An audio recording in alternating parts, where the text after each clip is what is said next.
नमस्कार, मंथन मन में आपका स्वागत है। मैं वारिस मिर्जा। जी हाँ, आज हम बात कर रहे हैं समाजवादी पार्टी के नेता स्वामी प्रसाद मौर्य की। स्वामी प्रसाद मौर्य के महासचिव के पद से इस्तीफा देने के बाद ये कयास लगाए जाने लगे हैं कि अब वो किस पार्टी का रुख करेंगे। ऐसे में वो रामचरितमानस सनातन धर्म को लेकर काफी विवादित बयान दे चुके हैं। ऐसे में ये कयास लगाया जा रहा है कि वो भारतीय जनता पार्टी में नहीं जा पाएंगे, वहां उनके लिए दरवाजे बंद कर दिए गए हैं।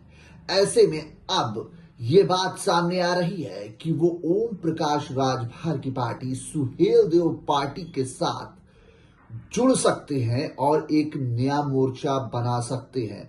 उसमें पल्लवी पटेल भी उनका साथ दे सकती हैं। आइए आपको बताते हैं पूरा जो राजनीतिक गणित है उसके बारे में। क्या इस पार्टी में जाएंगे स्वामी प्रसाद मौर्य? यूपी में पिछड़ों की राजनीति के लिए बनेगा नया गठजोड़।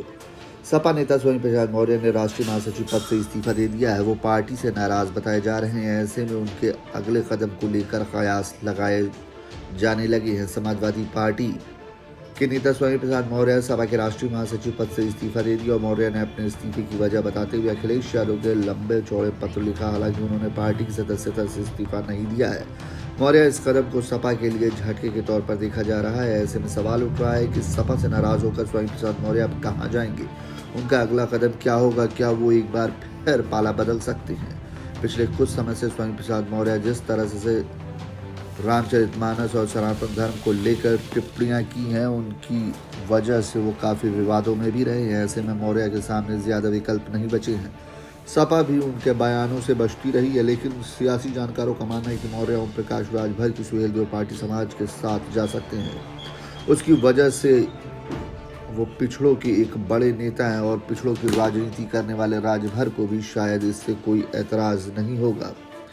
सपा से नाराजगी के बाद क्या करेंगे मौर्य? स्वामी प्रसाद मौर्य के साथ अपना दल कामेरवादी की कार्यकर्ता अध्यक्ष और सपा विधायक पल्लवी पटेल भी अखिलेश यादव के फैसले से नाराज हैं। उन्होंने तो सपा प्रत्याशी के समर्थन में वोट देने से भी इनकार कर दिया। ऐसे में कहा जा रहा है कि मौजूदा यूपी में पिछड़ों की राजनीति का सियासी गठजोड़ भी बन सकता है। ऐसे इसलिए कहा जा रहा है क्योंकि मौर्य लगातार पल्लवी पटेल के संपर्क में बने हुए हैं, यानी दोनों नेताओं के बीच कोई खिचड़ी पक रही है।